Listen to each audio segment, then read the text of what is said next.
Greetings, beloveds. To those of you about to celebrate Thanksgiving, I wish you a happy Thanksgiving.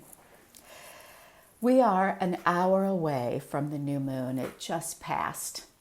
The new moon in Sagittarius, and I am here today with the Divine Feminine Astrology reading for Sagittarius.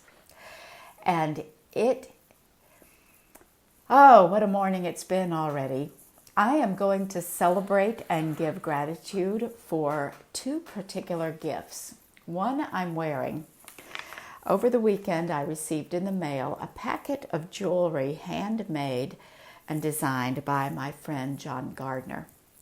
And this one, he sent me this beautiful gold beads. It looks like pyrite beads along with crystals and other kinds of gold beads. And a goddess charm made of horn. And I look at it and it's so perfect. With this gift, he's telling me to show up. He's acknowledging what he sees in me and what divine is calling me to present to the world as an example and as a gift of myself. So I'm wearing this for you, John. Thank you. And I'm showing it off. And I don't know if he sells these things, but you might find him on Facebook and see. And I just dropped my chart, so I have to bend over and pick it up. And there is another gift that my partner and I received this morning from nature, from spirit. Charlie went out to his shop, and there was a dead grouse on the ground right in front of his shop door. It had hardly any marks on it, some sign of maybe neck trauma, like something broke its neck. There aren't any windows that it could have flown into a window. I don't know how it died, but it was left there. And so I have received grouse medicine before. 20 years ago, when I started on my spiritual journey as a sun-moon dancer, a grouse flew into my car when I was driving, and I got out and picked it up, and it died in my arms. Grouse stands for sacred dance and drumming, and that was a step I was taking at that time of my life onto my spiritual path. So this is particularly for Charlie because it came to his space, but it's for both of us because this weekend we made some prayers around our life together, and this grouse feels like the first sign. So we are now open for the next signs to give us clarity and to move us forward. So as I'm talking about signs from friends, signs from nature, I love astrology. I love the oracle of astrology and the story it tells. And the story I tell with astrology is I focus on the divine feminine points. Usually they're asteroids or other kinds of mathematical points, because those are the ones named for the goddesses, and they carry those vibration of the divine feminine in all her avatars. And I'm also really interested in what the chart has to say about ancestral healing, life purpose, and the feminine powers of sex, wealth, and voice. And during the Mercury retrograde, we've been talking a lot about sex, wealth, and voice one way or another, because in Scorpio, that's what it's about. Sex, money, death, all the things we are afraid to talk about, and our fears around transformation and what we might have to give up or what we might be asked to do. So Mercury has been stirring all of that up, and now Mercury is direct. So I'm looking at the new moon chart. We are an hour past new moon. That brings up something else. I was trying really hard to do this at the moment of new moon. I tend to be tense and energetically a little bit tangled certainly withdrawn and going deep within in the hours right before a full moon or a new moon. So this reading was not going to happen until the moment passed, but it's still in effect. So listen up, see what there is for you. And thank you for being here. I see you, Luc Renee. I'm always glad to have you live and making your comments. As I look at this chart, the Moon and Sun are together at 403 Sagittarius. And in some ways, this chart is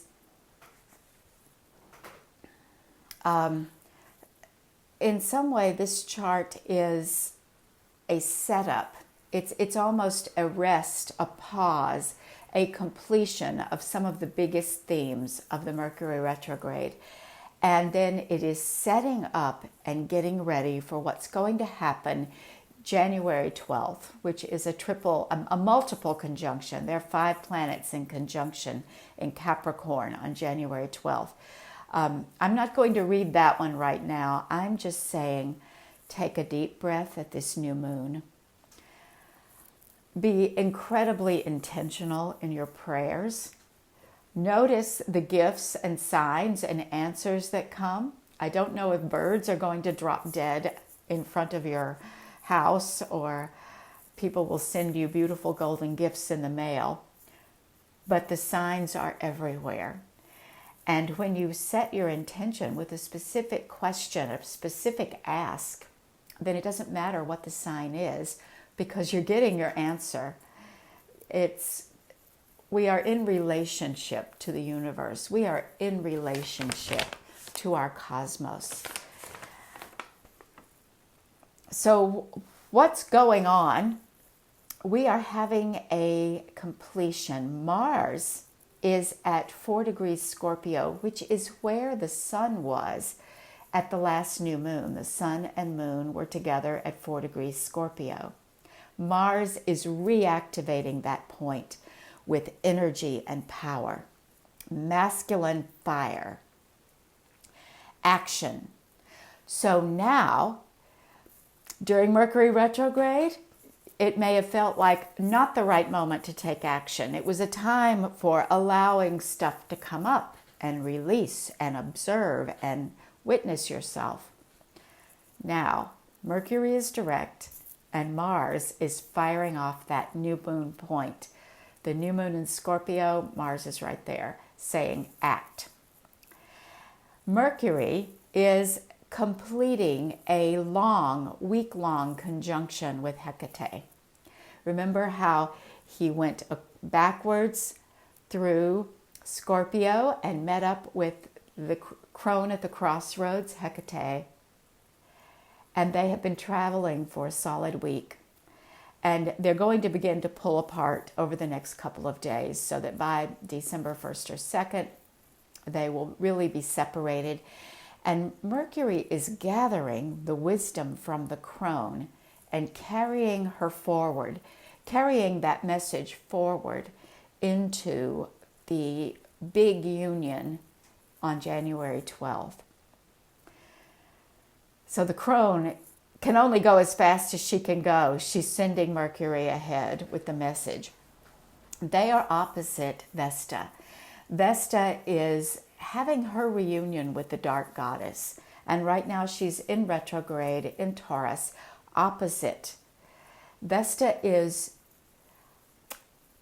she is the altar. She is the altar of devotion. She is the sacred flame. And that flame, the sacred flame that burns inside of you, is your erotic energy, your creative energy. And in women, it burns on the hearth of your womb. And so Vesta speaks to us about our role as priestess of our own inner flame, our own inner purpose, our sacred purpose. And so now is an important time to tune into that. And so from Charlie and me, we got a message. We got the message that says, pay attention to the spiral drum and dance. And Laurie, if you're still here, I know you are a dancer.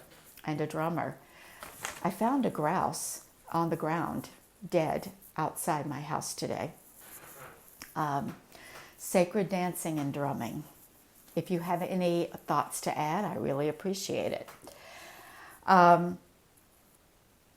Moving forward, there is a triple conjunction, multi-conjunction. Oh, Venus. Venus, the galactic center, and Jupiter.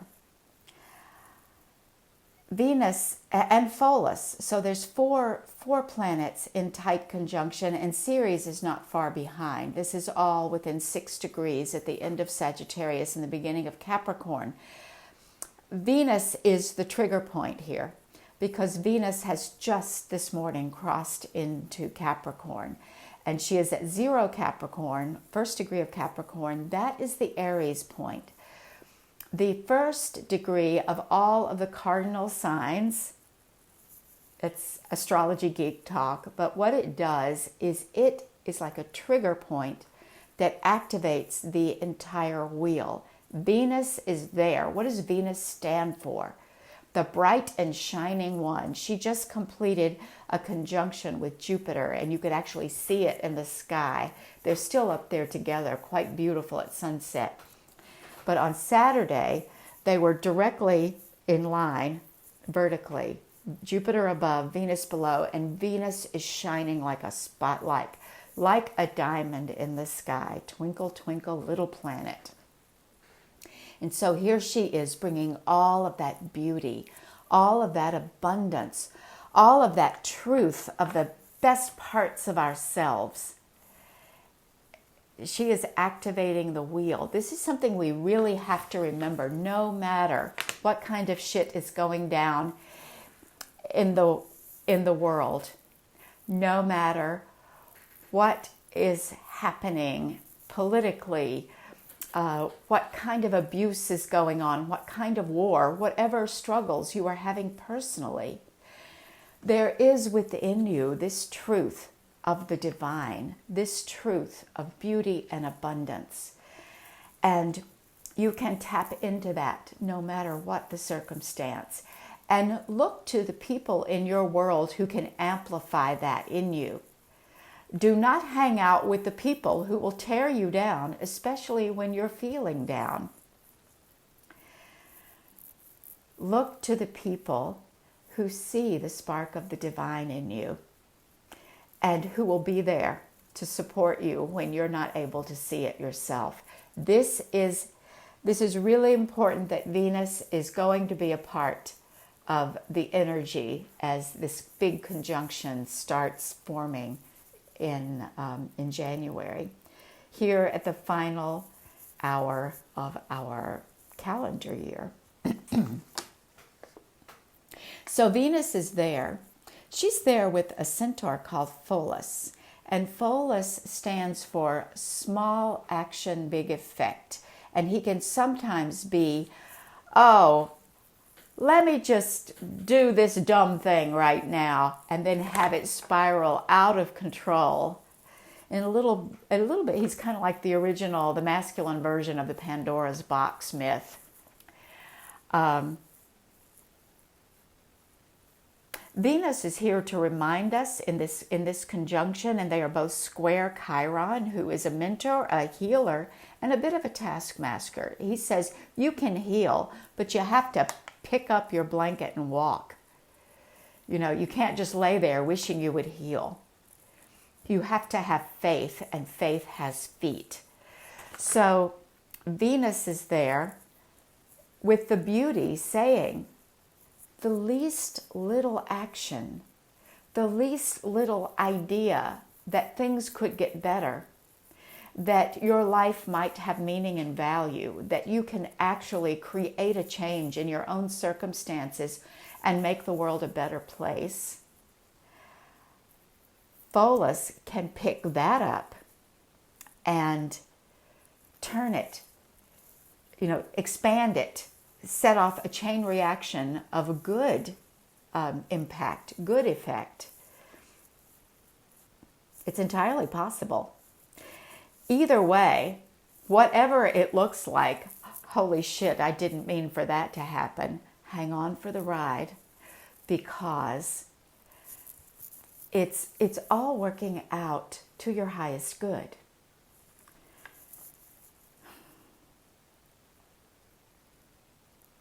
The world is mysterious. The world is beautiful. Trust. Trust that you're loved, and trust that you matter. And trust Chiron when he says, and you know who else said this? Jesus said it. When Jesus healed people, he did not just say, hey you, bing, and you're healed. He always gave people a task.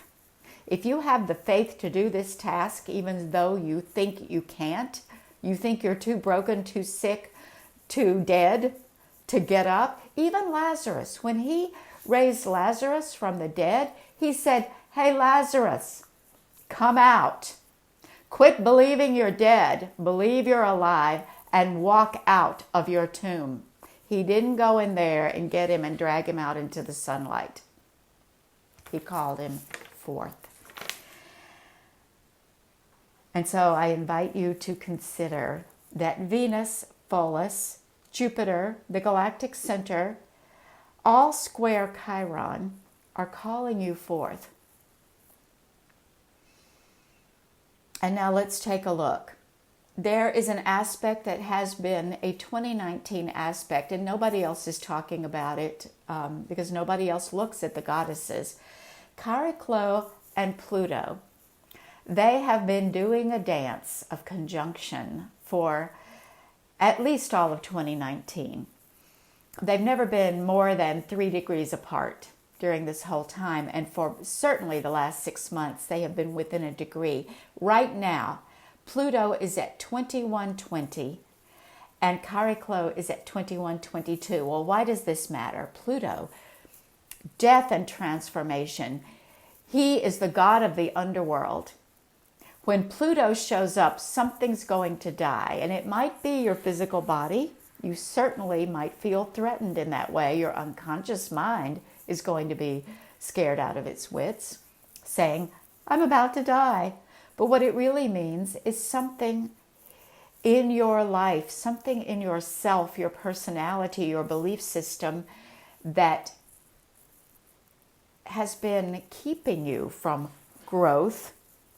It's time for it to die.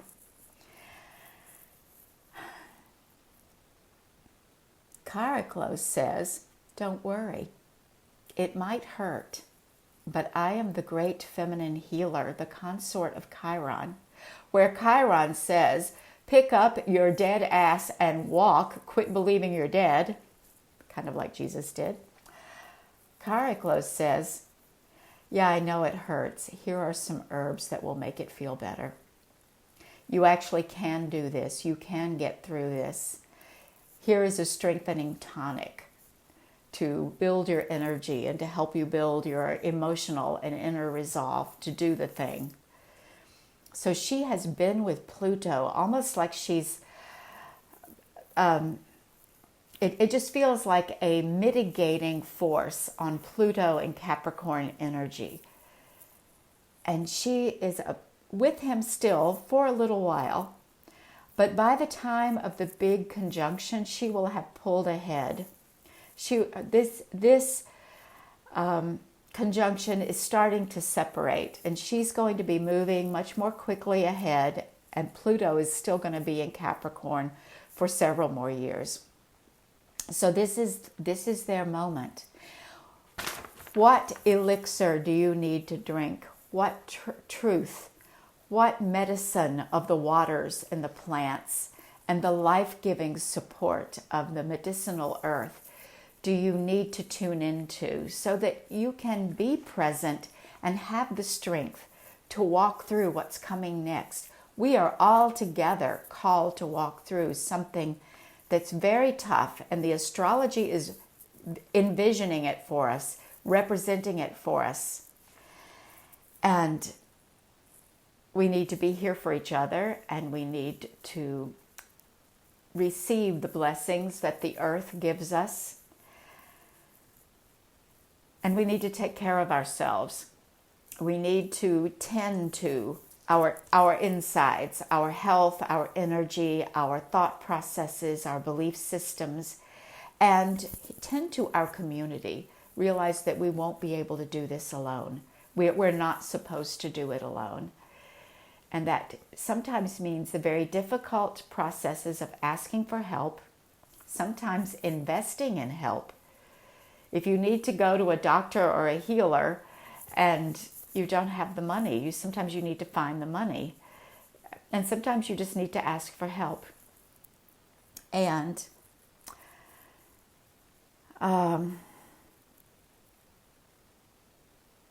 sometimes you need to reach out and offer help to someone who maybe you may think they don't possibly need help. They're better than me. I couldn't possibly help them. Or maybe you might look at them and judge them and say, I don't really want to hang out with that person.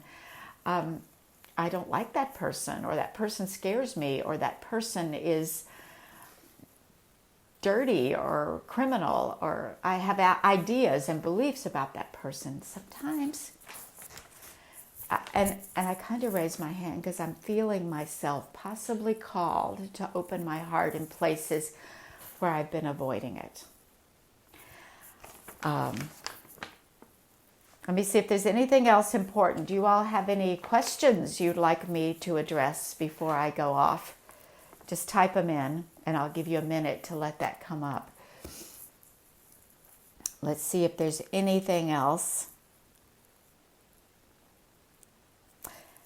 This is a bit of a pause moment. Like I said, we're completing the Mercury-Hecate conjunction. We are completing the Pluto-Chariklo conjunction. Everybody else is moving pretty quickly and poised for big change. Everything's... no worries with the bird. Yeah. Thank you, Lori. I appreciate you being here. And I'll repeat, Mars says, take action, and so does Chiron. What do you need to do for yourself to make this transformation inevitable, positive? Things go so much better when we don't resist.